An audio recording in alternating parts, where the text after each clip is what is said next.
Bienvenue aux Minutes Financières, votre rendez-vous essentiel pour tout ce qui concerne la comptabilité entrepreneuriale. Frais de formation. La première étape consiste à déterminer si vos frais de formation sont classés comme des dépenses en capital. Si les frais de formation sont considérés comme des dépenses en capital, ils ne peuvent être déduits.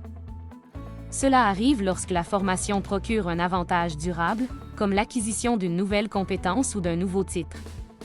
De même, cela s'applique si des frais sont engagés pour suivre un cours menant à l'obtention d'un diplôme, d'un titre professionnel ou d'un certificat similaire. Voici des exemples qui pourraient être considérés comme des dépenses en capital. Les frais de formation d'un omnipraticien qui se perfectionne en vue de devenir spécialiste. Les frais de formation d'un avocat qui suit des cours de génie qui ne sont pas reliés à sa pratique. Les frais de formation d'un professeur à l'emploi d'une université qui suit un cours pendant un congé sabbatique afin d'acquérir une nouvelle compétence dont il a besoin pour une entreprise accessoire. En revanche, si la formation est destinée à maintenir, mettre à jour ou améliorer une compétence existante, ces frais ne sont pas considérés comme des dépenses en capital. Voici des exemples qui pourraient être considérés comme des dépenses courantes. Un cours de développement professionnel exigé ou recommandé par une association professionnelle. Un cours de fiscalité suivi par un avocat ou un comptable qui possède les compétences pour travailler dans le domaine fiscal, même s'il n'a pas déjà travaillé activement dans ce domaine. Un cours sur les matériaux de construction modernes, suivi par un architecte. Un cours sur l'allumage électronique suivi par le propriétaire d'un atelier de réparation d'automobiles. Dépenses personnelles ou excessives. Dans le cadre d'un travailleur autonome, les formations pour des frais personnels ou encore les frais déraisonnables, selon les circonstances, ne sont pas déductibles.